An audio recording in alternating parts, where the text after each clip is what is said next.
Hello and welcome to Post to Post, the channel where we discuss all things hockey and all teams. Last night, the Anaheim Ducks eliminated the Edmonton Oilers in a Game 7 game to remember because it broke history. Anaheim broke history. They finally won a Game 7. I can't believe it. I can't believe it because I predicted them to win, but I honestly thought that Edmonton was going to win last night. What do you think? I'm still kind of bummed out. I mean, I didn't watch the whole game because, being on the East Coast, I get up at 4:30 a.m. for work in the morning. I went to bed, it was maybe 5 minutes in the second period or so. But immediately when my alarm went off at 4:30 in the morning, I instantly grabbed my phone and I was looking to see who won. And I was so bummed out to discover that Edmonton didn't win. I wanted them to advance so badly. Just because I'm a fan of Connor McDavid and the turnaround in Edmonton. I mean, they haven't made the playoffs in a decade. They make the playoffs and they start the Cinderella run and people are hopping on board and thinking, man, they could possibly go all the way, They went in with no pressure because no one even thought they'd make the playoffs. And now all of a sudden they're in Game 7 in round 2 and they have a legit shot of making it to the Western Conference Final. Yeah. And I really thought they would have did it last night, and I really hoped they would have. I have a few points here, but before we get into them, I just want to talk about Connor McDavid, because we made a video 2.5 months ago about our favorite and least favorite captains in the NHL, and we both said that we didn't think that Connor McDavid should be the captain of the Edmonton Oilers. I'd like to publicly apologize and retract my statement there, because after watching Connor McDavid these playoffs, I am a firm believer that he should be captain because the maturity and everything that he showed, and specifically in the past 4 games, has been outstanding. Last night when Anaheim scored their second goal, if you looked at the bench, he was there and everybody put their heads down like this, and he was the only guy to keep his head up, and he was patting guys on the back and trying to get guys going. And that's the moment where I really changed my mind, and I think he should be captain, and I didn't feel that way earlier in the season, like I mentioned, but I feel that way now. So I'll publicly say that. I'm not retracting mine. That's okay. You don't have to agree with me. Well, here's what I want to say.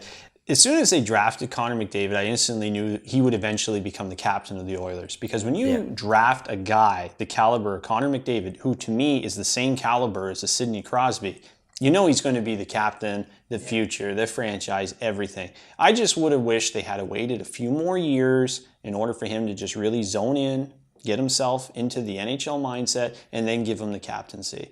I would say after this run, start of next season would have been the perfect time to give him the C. I agree. He did show a lot of leadership qualities throughout the playoffs. Even with the media after the loss, he showed a lot of maturity, a lot of leadership qualities, stating, hey, they're going to be there again next year. I mean, he said all the right things, and he did all the right things, in my opinion. So, his stake with me really went up. So absolutely. That's all good stuff. Another player I want to talk about is Lucic, because I remember back when Lucic used to play for Boston. He was the type of player that could change a game. He was the type of player that was exciting to watch. He was a difference maker. Did you think Lucic was a difference maker in this series? Because I didn't. Lucic is not the same Lucic that won the Cup in 2011 with the Boston Bruins. He's not. And I really feel that Chiarelli thought that's what he was going to get with Lucic. It's not the same guy anymore, Chiarelli. It's quite a few years later, and Lucic has slowed down quite a bit, especially when you're a bigger player. To me, every year when you're that size of a man, a behemoth, 1 year is like 2 for a guy my size. He's not the same guy. And another guy I really want to comment on is Eberle. I really want to comment on him because to me, the guy just didn't do anything to help this team. From Edmonton? Yes. And I'm going to get a lot of flack for this because I've said it to other Edmonton fans and they thought I was crazy. But if it was my choice, I wouldn't have kept Nugent Hopkins, Eberle, and Yakupov. Now, they did one good thing. They got rid of Yakupov. He was an anchor. But Nugent Hopkins and Eberle would have been gone, and I would have kept Taylor Hall. But again, that's a video for a totally different day, perhaps. But Nugent Hopkins and Eberle, to me, at times they looked okay, but they weren't consistent enough, in my opinion, to really solidify Edmonton's depth. So you get rid of both of them? I would. I would keep the Nuge, just because I like his nickname. I was never a big fan of Nugent Hopkins. I just don't see that 100% effort out of him every game. I see potential in him, and I keep him. But Eberle, I agree with you on. I lost all. The fire of Jordan Eberle really started when he had that amazing junior championship. Oh yeah, that was amazing. Yeah, that was amazing. And right away I took notice and said, wow, this Eberle kid is something. He's going to be something in the NHL. But it didn't really transition like that for him. He had his moments with Edmonton. He really did. But this year, oh man, he looked terrible. And his stock with me just went Yeah, he's way a down. super nice guy off the ice too. Like I feel bad talking about players when they're also a nice guy, but that's just the nature of the sport, I guess. Ultimately, to me, if I had to pin one single thing that really was the deciding factor of Edmonton not advancing, I would say experience. And to me, Edmonton losing in Game 7 to Anaheim is going to teach them more than if they had have won. And it's only going to create more hunger and more fire in these young kids for next year. And they're going to take that loss, and they're never going to forget it. And it's going to fuel them to get further next year in the years to come. Because to me, after what I've seen this year, Edmonton is legit, ladies and gentlemen, and they are going to shake up the West starting next year and for many years to come. Well, I shouldn't even say starting next year because they really shook it up this year. Yeah. But for years to come, Edmonton's going to be in the top echelon of teams in the West. It's like you say, you have to win, or you have to lose in order to win.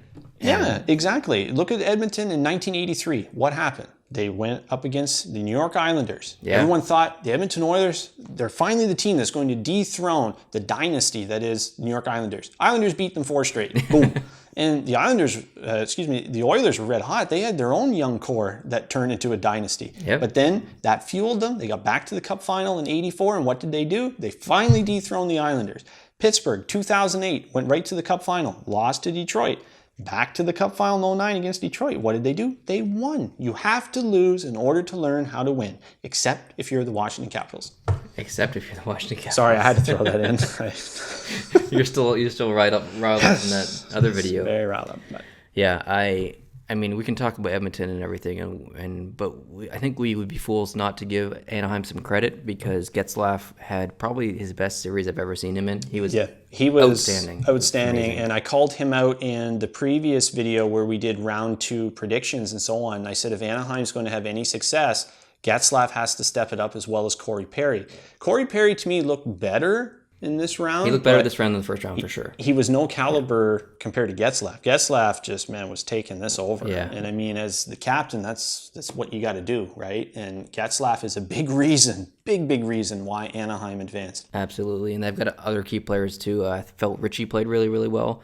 Ricard Raquel, again, one of the most underrated goal scorers. I've said it all year long. I've said it in like 3 videos. I've made a Reddit post about it. Ricard Raquel is the most underrated goal scorer. You know he means it if he made a Reddit post. Yeah, if it's on Reddit, you know I'm legit. Raquel, his stock with me went way up because he was phenomenal. He was great. Phenomenal. He's playing like a seasoned veteran. Yeah. He really is. And I mean, it's a spectacular thing to watch. And I mean, of course, he's playing with Getzlaf. And is he playing with Getzlaf and Perry? They switched up the lines a couple of games ago. I don't even know anymore. He's playing with the big boys anyway. So, I mean, some credit can be given there. But you can't get that by having good friends. You need to be good yourself. And Ricard Raquel is just that. So Fowler's another guy to me who did well for Anaheim. And this is a guy that every single year there's always a trade rumor around Cam Fowler. And it makes no sense. Like, why every year is poor Cam Fowler subject to trade rumors? The guy's great. Yeah, he did great with Anaheim. Why the hell are there rumors of him being traded every year? Yeah. He did great. He really did. And sadly, I think it was the experience factor that really kicked in here in Game 7 and upset. I want to say upset the Oilers because to me, man, they really had momentum in this series for quite some time. So with Anaheim winning Game 7, I look at it as an upset because I really thought the Oilers were going to take this. Yeah, and when it went to 7. They almost came back. They won Game 6 and forced a Game 7, but fortunately, they just couldn't do it. They're an exciting team to watch. They really are. And, with McDavid really coming into his own, winning the Art Ross this year and everything, he's taking over as the greatest player in the world. He is. Yep. It's an exciting thing to watch. Exciting things are happening in Edmonton. Finally, for that loyal fan base, they finally have that team that they can, cheer for and not be embarrassed of. Exactly. So before we wrap this up, I want to talk about the goalies because it's always important to talk about the goalies. Talbot was really tuned in this series. I thought he played phenomenal All year. Guy's all been year. amazing. Really. No goalie played more hockey than Cam Talbot up to this point. So he played really well, but I have to give credit to Anaheim here because Gibson was outstanding. He had a couple games that he didn't look good, but overall he played really well, and especially in that game last night, he made some incredible crucial saves late in the third period to keep Anaheim alive. And I just want to give him a ton of credit because he deserves it. That first goal was a weird one, though. It was, yeah. That was a very strange goal. That was a weird one, and I remember when it happened, I'm watching it live, and I thought, "Whoa, geez, he ran into him. That maybe there's goalie interference." And then they showed the replay. I was like, "Wow, he didn't even touch him." Like, it was the most weird goal. I don't know.